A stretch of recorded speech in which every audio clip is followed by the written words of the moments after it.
Ta parole est une lampe à mes pieds, une lumière sur mon sentier. Psaume 119, verset 105.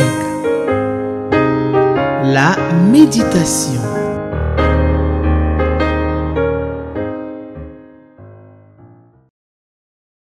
Fidèles téléspectateurs et amis de la méditation, je vous salue.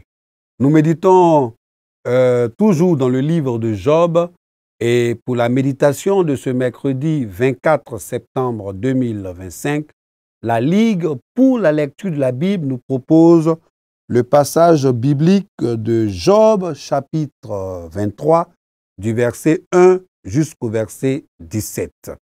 Et comme nous sommes toujours dans le livre de Job, nous allons chanter le couplet suivant de la méditation du 17 septembre dernier. Voilà, toujours avec Noël Colombier qui parle justement de Job. Pourquoi, Seigneur, pourquoi le malheur?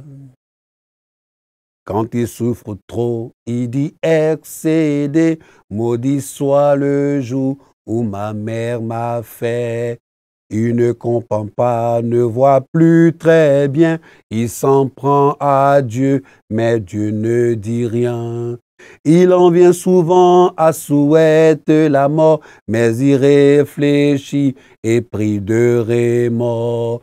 Dit c'est pas possible, Dieu n'est pas mauvais, je ne fais pas le poids et je veux juger. Mes yeux le verront, le contempleront, pas en étranger, en ami très bon.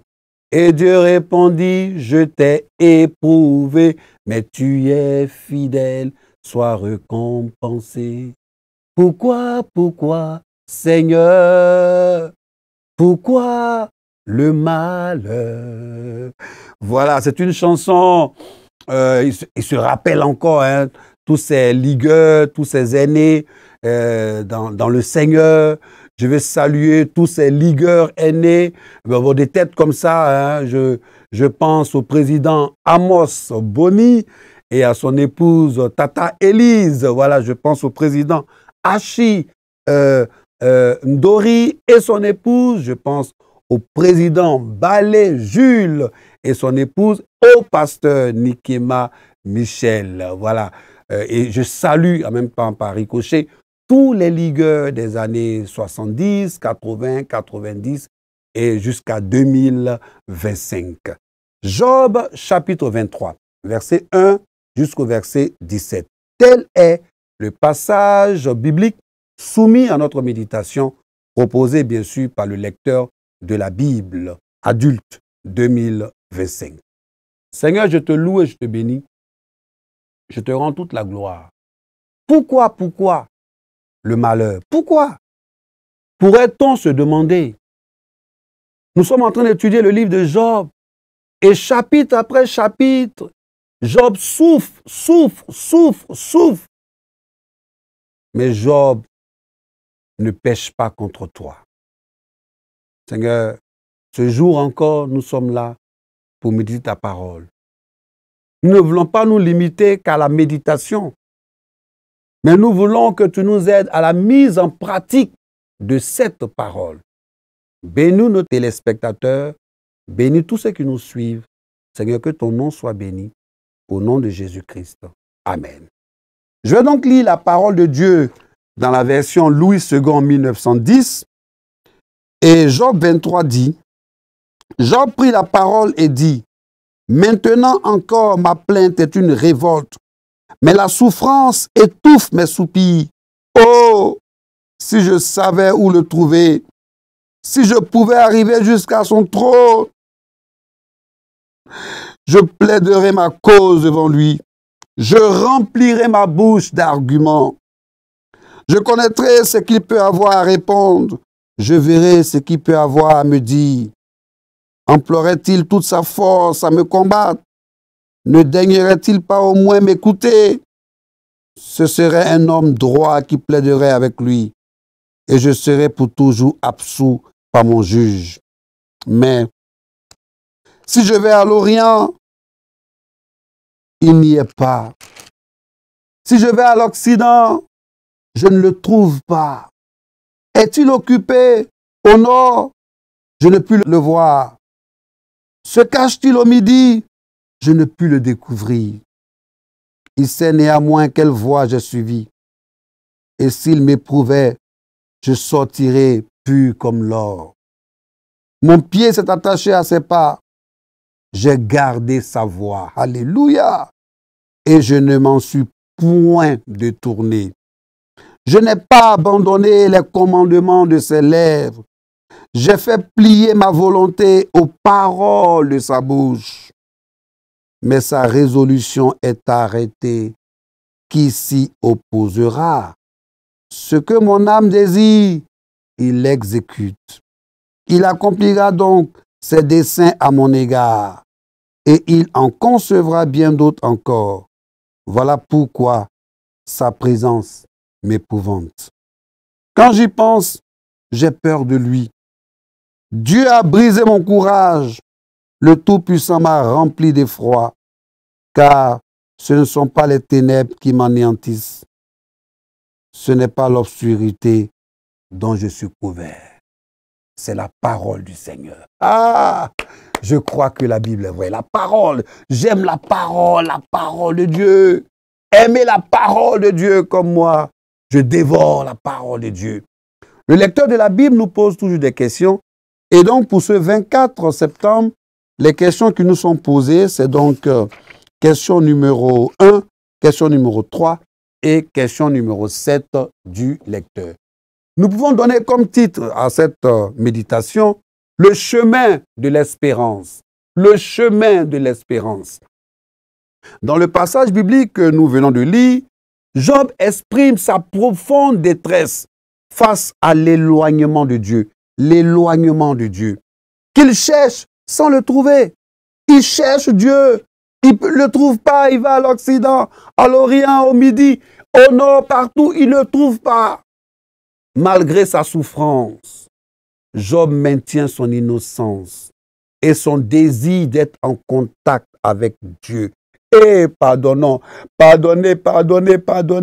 Malgré sa souffrance, Job maintient son innocence et son désir d'être en contact avec Dieu, même s'il est terrifié par la toute-puissance de Dieu. Ce passage biblique nous révèle aussi la tension entre la quête de la justice de Job et sa peur face à un Dieu qui lui semble impénétrable. Il n'arrive pas à comprendre. C'est flou à ses yeux, c'est voilé, il ne comprend pas. Nous allons procéder par découpage. Et donc, le premier découpage que je propose, c'est du verset 1, voilà, du verset 1 jusqu'au verset 2. Job prend la parole et affirme que sa plainte actuelle est une forme de rébellion. Il ressent que sa douleur l'étouffe. Il est submergé par ses souffrances. Son esprit est en proie à la révolte et à la détresse. On le voit ici, verset 1, verset 2. Deuxième découpage que je propose, verset 3 jusqu'au verset 5. Job exprime son souhait de se présenter devant Dieu et d'exposer sa cause. Quelquefois, il vous arrive, à un moment donné, on a envie de faire un corps à corps, face to face, avec Dieu. Hein? On veut que ce soit une intimité, Dieu et nous, face à face. Il désire comprendre les paroles et connaître la manière dont il se défendrait de son propre cas, espérant ainsi être délivré. Et du verset 6 jusqu'au verset 7, ici Job se demande si Dieu utiliserait sa force contre lui. Il espère plutôt qu'un homme droit et juste le défendrait devant le juge divin, c'est-à-dire devant Dieu, ce qui lui permettrait d'être libéré de son juge une fois pour toutes, d'être libéré de son juge une fois pour toutes. Et du verset 8 jusqu'au verset 9, alors Job constate avec amertume qu'il ne peut trouver Dieu nulle part. Il ne peut pas trouver Dieu quelque part. Il y a une chanson un peu là. J'ai tourné Personne. Ah, il a tourné, il allait à l'Occident, en Orient, au Midi, au Nord, Sud, Centre. Il ne trouve pas Dieu. Il cherche à gauche. Il cherche à gauche, il cherche à droite, devant, derrière. Mais Dieu, lui, est invisible. Et surtout, il a l'impression que Dieu est insaisissable. On ne peut pas le saisir. Dieu semble se cacher aux yeux de Job. Et donc, du verset 10 jusqu'au verset 12, malgré l'absence de Dieu, Job affirme que Dieu connaît parfaitement la voie qu'il a suivie. Alléluia! Ne crois pas que Dieu t'a abandonné. Ne crois pas que Dieu, dans tes souffrances, ne te voit pas. Non! Quelquefois, il est là, il te regarde, il dit, bon, il a laissé souffrir un peu, petit là. Hein? Il souffre un peu, ma fille, elle va souffrir un peu. Je vais souffrir. Mais ce sont des chemins par lesquels tu te fais passer pour que ta gloire future soit une gloire qui ait une référence. Vous voyez, on a un des présentateurs ici de la méditation qui, du reste, est mon témoin de mariage, le colonel Adam Seka, voilà, qui passe, je pense, après moi, hein, après moi, voilà, 2 jours après moi, c'est lui. Il aime souvent dire, d'où là, ça est devant. Ça veut dire, quand tu passes par des difficultés, tu as l'impression que Dieu ne te voit pas. Il te regarde, il voit comment tu vas nager, comment tu nages. Et puis après, il t'apporte. Donc, il te sauve, on va dire ça comme ça. Il souligne qu'il est resté fidèle à Dieu. Job souligne qu'il est resté fidèle à Dieu, n'ayant pas dévié de ses commandements. Or, ça m'amène à chanter cette chanson d'un diacre que j'aime bien, le diacre Fouabi. Il dit, pendant que tu attends le secours de Dieu, ne pêche pas, ne pêche pas. Dieu te voit, Dieu te voit, Dieu t'entend, Dieu t'entend. Alors, il dit dans sa chanson, Dieu qui a créé les oreilles, lui, il n'entend pas. C'est lui qui a fait les oreilles. C'est lui qui a fait les yeux. Comment celui qui a fait les yeux, là, il ne va pas voir? Il te voit, il t'entend. C'est une épreuve. Il te fait passer par l'épreuve simplement pour t'éprouver. Vous voyez l'or qu'on recherche, l'or pour lequel il y a des palabres partout. On éprouve l'or. Pour qu'on ait l'or, l'or passe par le feu. L'or est éprouvé. C'est la même chose. Pour que tu sois utile, pour que tu sois propre aux yeux de Dieu, tu dois passer par des chemins, tu dois passer par l'épreuve. Restons fidèles à Dieu. Restons fidèles à Dieu. Attachons-nous à Dieu, malgré les épreuves. Et du verset 13 jusqu'au verset 14, dans verset 13 jusqu'au verset 14, ici Job se rend compte de l'arbitraire, de la souveraineté de Dieu. Il reconnaît que Dieu a sa propre volonté et que Dieu, il peut décider quand il veut, comment il va faire. C'est lui Dieu. Seigneur, j'aime ta parole, j'aime ta parole. Tu es Dieu, tu fais ce que tu veux. C'est pour cela que le même Noël Colombier, que j'aime beaucoup, il dit Dieu écrit droit avec des lignes coupes. Vous voyez, c'est droit. Et puis lui, il écrit avec des lignes coupes. Comment peut-on écrire droit avec des lignes coupes? Il est Dieu. Il est souverain. C'est lui seul qui sait ce qu'il fait. Quand il veut, comme il veut. Il t'utilise, il t'enlève. C'est lui, il est Dieu, il est souverain. Ne cherchez pas à comprendre ça. Hein? Quelqu'un me disait, si tu comprends l'histoire de quelque chose, c'est que tu n'as pas encore compris. Tu n'as pas encore compris. Et c'est lui Dieu. Alors, Job ne comprend pas. Les desseins de Dieu sont inconnus de Job. Mais parce qu'il est Dieu. Et du verset 15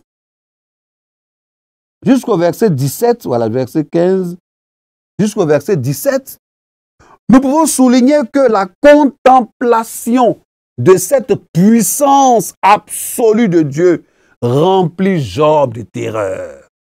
La pensée de la toute-puissance de Dieu et le sentiment de son éloignement font fondre son cœur. Et cela le frappe de terreur.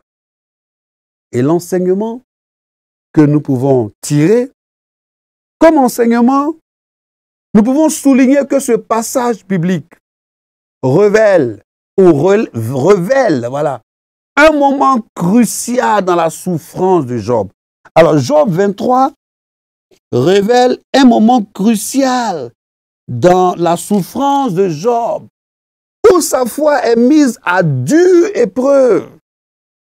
Job est déchiré entre son désir de comprendre et sa terreur face à un Dieu qu'il ne peut appréhender. Son désir, il veut comprendre. Mais toi, tu veux comprendre Dieu. Ah, toi, tu es fort, hein? Toi, tu peux comprendre Dieu. Comment tu vas le comprendre? Il est Dieu. Il n'a pas de commencement, il n'a pas de fin. Et puis toi, avec ta petite intelligence et ton esprit, tu veux comprendre Dieu. Tu veux expliquer. Et bravo à toi, toi qui peux expliquer Dieu. Job ne comprend pas. Il est partagé en son désir de comprendre. Et puis sa terreur, la terreur, n'est-ce pas, face à un Dieu qu'il ne peut pas appréhender. Il ne peut pas le comprendre. On peut résumer ici que Job est dans une quête de justice. Donc la quête de justice, la recherche de Dieu, la peur de la toute-puissance de Dieu, la foi malgré tout. Il voit aussi un sentiment d'abandon. Alors, à ce stade, maintenant, nous allons répondre aux questions que le lecteur nous pose. Il nous pose 3 questions. Question 1, question 3, question 7. Question 1, de qui ou de quoi parlent ces versets? Voilà, donc nous avons médité ensemble et nous voyons bien de quoi ou de qui ces versets nous parlent. Question numéro 3, y a-t-il un exemple à suivre ou un exemple à ne pas suivre? Nous le voyons, c'est toujours la suite des amis de Job et aussi de toutes ces interrogations. Donc, c'est des questions à ne pas suivre, des exemples à ne pas suivre, c'est-à-dire le fourmillement de toutes ces interrogations qui font que Job ne comprend pas et ses amis ne comprennent pas. Alors, quelle vérité Dieu me révèle? Dieu me révèle qu'il n'est pas loin. Il n'est pas loin de nous. Il est tout près. Il est tout près de nous. Il nous laisse, j'ai envie de nous débrouiller. Il nous demande de nous attacher à lui. Il nous demande d'être un avec lui. Il nous demande de nous approcher réellement de lui. C'est ce que Job a fait. Et donc, juste après les questions, nous allons maintenant répondre. Nous allons, lire le commentaire du lecteur de la Bible. Et pour ce mercredi 24 septembre 2025, le commentaire du lecteur de la Bible est rédigé par notre sœur Charlotte Honorine Ngeyap et elle est du Cameroun. Alors, je vais donc lire le commentaire de notre sœur. Voilà, c'est une rédactrice que j'apprécie également. Alors, exprimer ses états d'âme. Au cœur de l'épreuve, complètement bouleversé et confus, Job continue de parler. Il refuse de se replier sur lui-même et de s'apitoyer sur son sort. À qui s'adresse-t-il? À Dieu, à ses amis ou à lui-même? Peu importe. Parler lui permet de demander de l'aide, de chercher le chemin. Prie pour toujours avoir l'attitude juste dans l'épreuve, quelle que soit sa durée. Lorsque Job s'examine, il trouve qu'il est un homme droit, irréprochable. Pourquoi Dieu le punirait-il? Sa douleur et ses limites lui voilent les yeux et l'enveloppent, ainsi de mieux connaître Dieu, de dépendre entièrement de lui. Choisis de rendre grâce à Dieu en toutes choses et en toutes circonstances. En toutes circonstances, pardon. Ça, vraiment, choisis de rendre grâce à Dieu. Hein? en toutes choses et en toutes circonstances. Job sait que Dieu peut tout ce qu'il veut. Mais lorsqu'il regarde à sa situation, il se demande quand cela s'arrêtera. Le fait de savoir que c'est Dieu lui-même qui commandite l'épreuve devrait plutôt le rassurer. Devant la grandeur de Dieu, ne cherchons pas à comprendre. Croyons en son amour, en sa puissance, qui œuvre sans cesse, voit éternellement en notre faveur. Et notre sœur Charlotte Honorine nous donne donc un conseil. Fortifie-toi et prends courage dans toutes tes épreuves. Le Seigneur ne te perd jamais de vue. Alléluia. Passes-tu par un chemin difficile? Passes-tu par une épreuve? Sens-tu que Dieu t'a abandonné? Sens-tu que c'est plus la peine? C'est compliqué? Dieu te voit. Dieu te connaît. Pendant que tu attends le secours de Dieu, ne pêche pas. Ici en Côte d'Ivoire, on va dire, il ne faut pas mettre du sable dans ton attiéké. Ça veut dire, il ne faut pas toi-même brouiller les pistes d'une bénédiction à venir de Dieu.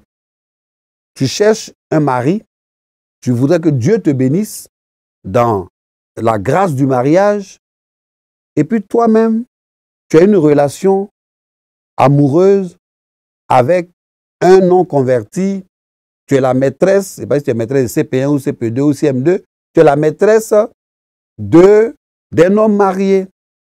Et tu veux que Dieu te bénisse. Non, tu brouilles les pistes toi-même. Pendant que tu attends le secours de Dieu, ne pêche pas, ne pêche pas. Dieu te voit, Dieu te voit. Et pour ceux qui nous prennent maintenant en marche, vous êtes sur Espérance TV, la télévision de l'Église méthodiste de Côte d'Ivoire, qui est sur le canal 320, et vous êtes à la méditation avec la Ligue pour la lecture de la Bible. Nous méditons Job, chapitre 23, du verset 1 jusqu'au verset 17. Voilà, donc toute l'équipe de production se joint à moi pour vous dire shalom, pour vous dire que Dieu vous bénisse. Et puis, ça faut que je le dise quand même, le 2 septembre dernier, il y a un peu longtemps, hein, mais je le dis quand même, voilà. C'était donc l'anniversaire d'une de nos sœurs en Christ ici, qui est dans l'équipe de production de la méditation. Voilà, priez pour elle. Elle s'appelle Dro, voilà, Eunice, voilà. Priez pour elle, dites-lui de bonnes choses, dites que le Seigneur la bénisse. C'était le 2 septembre, nous sommes le 24 septembre, mais le mois de septembre n'est pas encore passé. Donc, elle est toujours dans son mois d'anniversaire.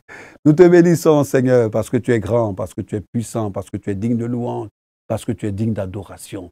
Jésus, nous voulons mettre ta parole en pratique. Jésus, nous voulons mettre ta parole en pratique. Jésus, tu nous dis que tu es toujours avec nous. Mais tu nous dis surtout, même dans la pire difficulté, dans la pire souffrance, de ne pas t'abandonner. Seigneur, je te demande pardon pour ces fois où j'ai levé les poings, pour ces fois où je n'ai pas compris, pour ces fois où je me suis rébellé contre toi, je me suis rébellé contre l'Église, je me suis rébellé contre les pratiques de l'Église.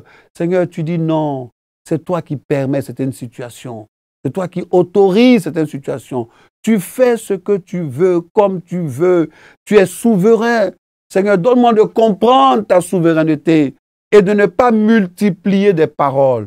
Je te demande pardon, Seigneur. Pardon pour ces fois où je n'ai pas regardé à l'essentiel, et je suis resté sur des détails, je suis resté sur des accessoires. Mais tu veux que je sois concentré, connecté à ta parole et qu'à ta parole seule. Béni sois-tu. Au nom de Jésus-Christ. Amen.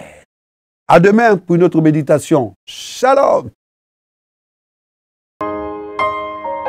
Ta parole est une lampe à mes pieds, une lumière sur mon sentier. Psaume 119, verset 105. La méditation.